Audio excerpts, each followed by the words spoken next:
Welcome back, guys. Don't be judging. When we go on vacations, the weather usually is not in our favor. Therefore, we got them ponchos. We were losing a lot of points for style, but I really had not had any style in the first place, so not worried about that. Now that we put the ponchos on, literally stopped raining as soon as we put the ponchos on. We're about to check out some cemeteries, do a little tour, so I'm looking forward to that. Let's get after it. So we are going to be meeting with the travel guide here for the cemetery tour, the 501 building station. Looks absolutely beautiful. How are you? There's a little museum there. Look at that art.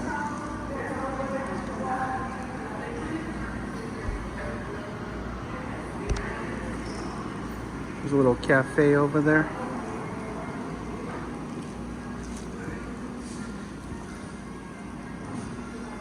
Street card for gifts. Right, we're gonna go register for that tour. Cute little gift shop.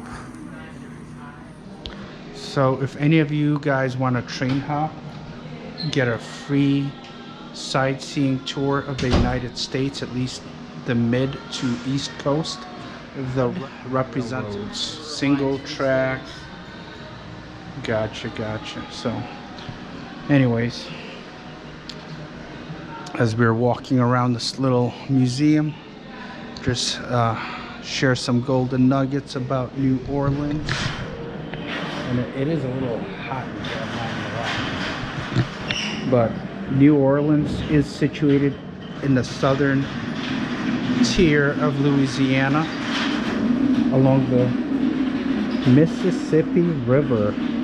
It's a city steeped in a unique blend of culture, history, and traditions, and it was founded in 1718 by French settlers. It later came under Spanish rule before becoming part of the United States through the Louisiana Purchase in 1803. Rich history has fostered a diverse cultural tapestry evident in its architecture, cuisine, and traditions. For its vibrant music scene, the city is the birthplace of jazz and continues to be a hub for live music, with genres ranging from blues to zydeco.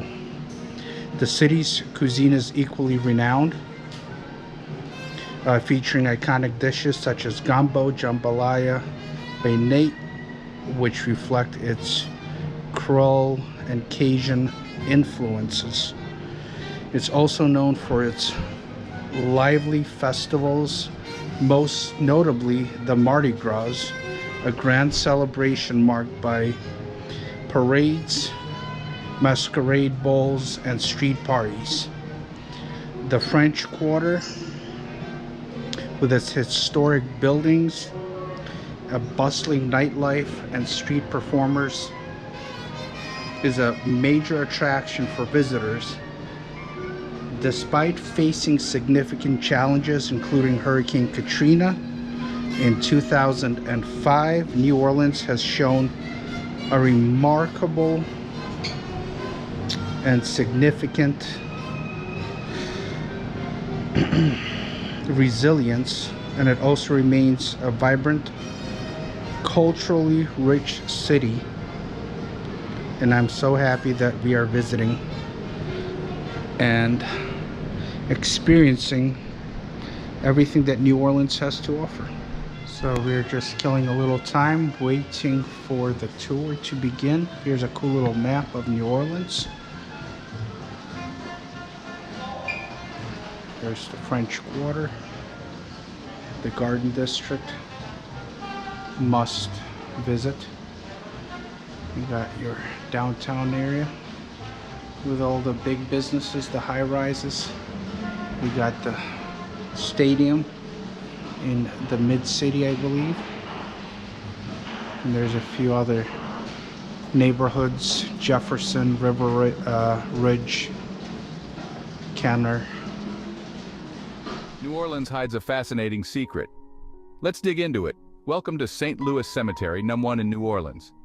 Here, the dead aren't buried underground. Why, you ask? Well, New Orleans is built on a swamp. Digging graves here means hitting water, so they build tombs above ground.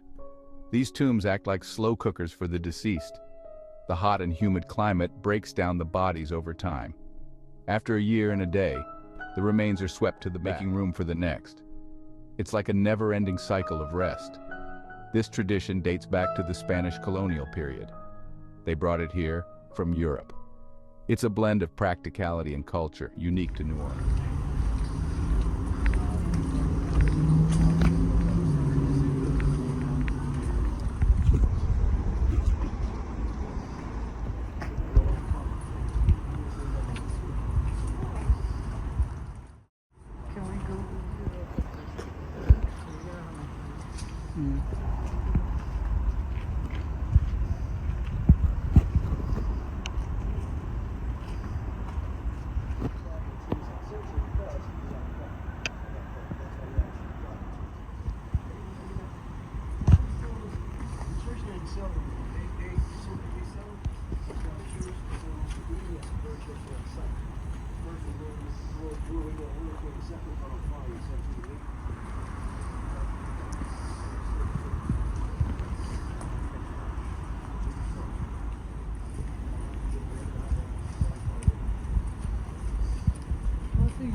This is the Voodoo Queen's grave right here.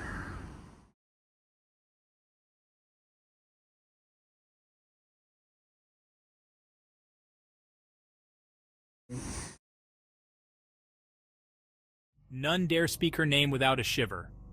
The Voodoo Queen of New Orleans, veiled in mystery and legend. In the heart of New Orleans, a woman named Marie Laveau held the city under her spell. Born in 1801, she blended Catholicism with African spirituality, creating a unique form of voodoo that captivated many. Marie was more than just a spiritual leader, she was a philanthropist, healer, and confidant. People from all walks of life sought her guidance, from the enslaved to the elite. Her charms and potions were famed, and her rituals drew crowds. But what made Marie truly legendary were the whispers of her supernatural powers. Stories of her predicting the future and controlling fate still echo through the French Quarter today. Even after her death in 1881, the legend of Marie Laveau lives on, her tomb a pilgrimage site for those seeking her blessing.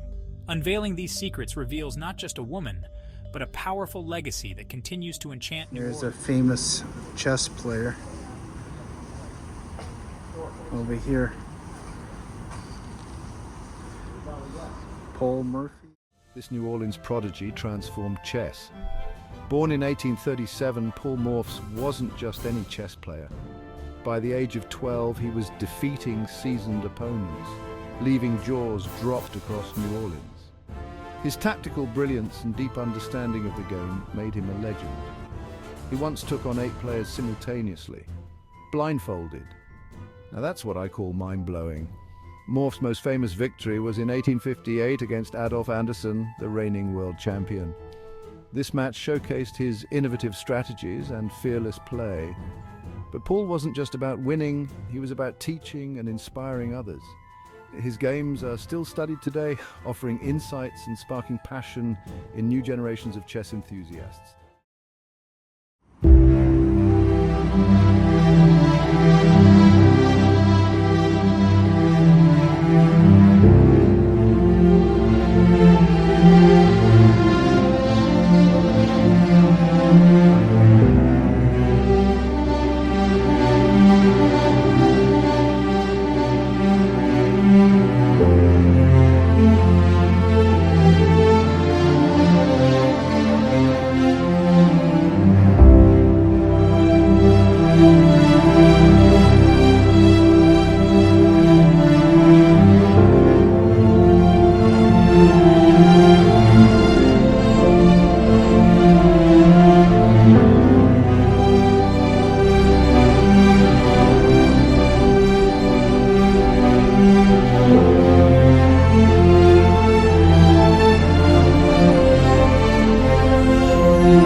heading toward the restaurant that Michelle chose. What's it called?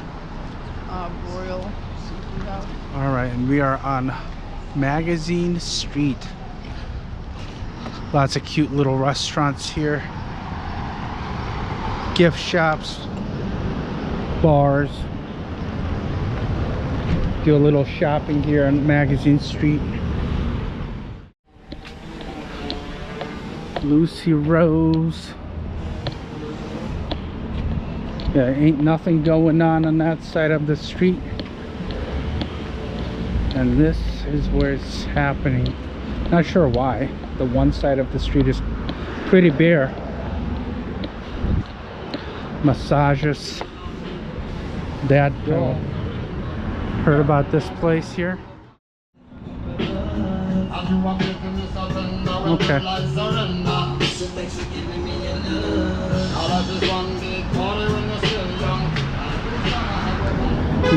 This is where we're going to be eating, at the Boyle Seafood House. That's why we came down here.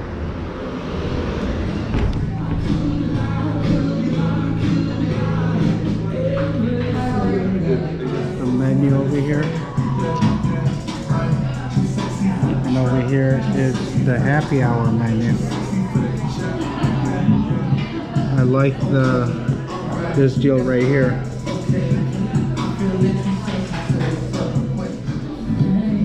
We got a half a dozen of clams I'm about to dig into.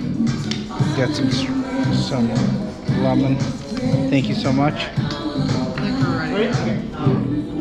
And here's the broiled. Doesn't matter to me. And then your flavor is Oh, it's so good. Alright. Is it bad? Delicious. Oh yeah. Tell me what you think of that. Oh yeah, thank you. We got a nice little bucket. Dig in. So hot.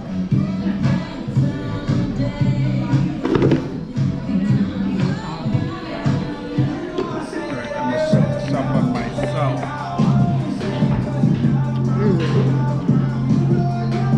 Hopefully it's not too low. It is low. That's good. Alright, this is the broiled oyster. Bunch of chicken. Looks so good. What are you doing, babe?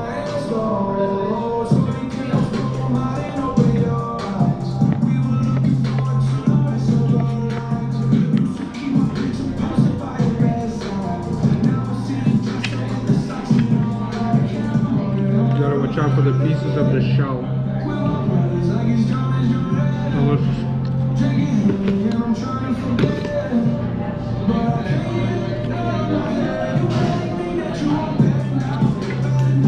Fresh oysters. Put a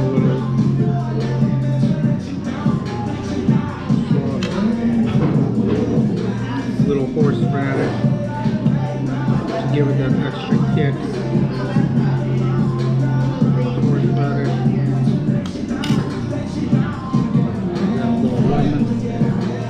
For that zesty flavor. Alright, let's do this.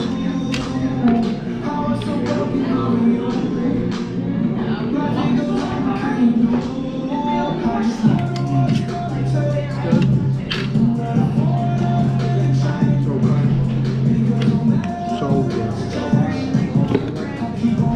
Yeah, Boyle Seafood House, delicious. Yeah, that was amazing. Prices really on point, Reasonable. very reasonable. How about them trees though? Beautiful trees, scenic.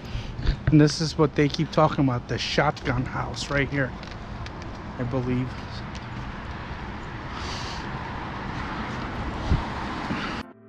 New Orleans has a secret weapon against the heat, and it's called a shotgun house. Shotgun houses, those narrow, long homes you see in New Orleans, are more than just charming. They're clever. Built in the 19th century, these homes have a straight line layout. From the front door to the back, it's one straight shot. That's where the name shotgun comes from. This unique design isn't just for looks. On those blistering hot days, opening the front and back doors lets breezes flow right through. Imagine standing in the hallway and feeling that cooling wind. Genius! And there's a bit of history for you. These houses were often built by freed slaves and immigrants. They made the most of small lots and tight budgets, creating homes that were practical and affordable. So next time you see a shotgun house, remember, it's not just a piece of history, it's a smart solution to beating the heat. Cool, right? Yep.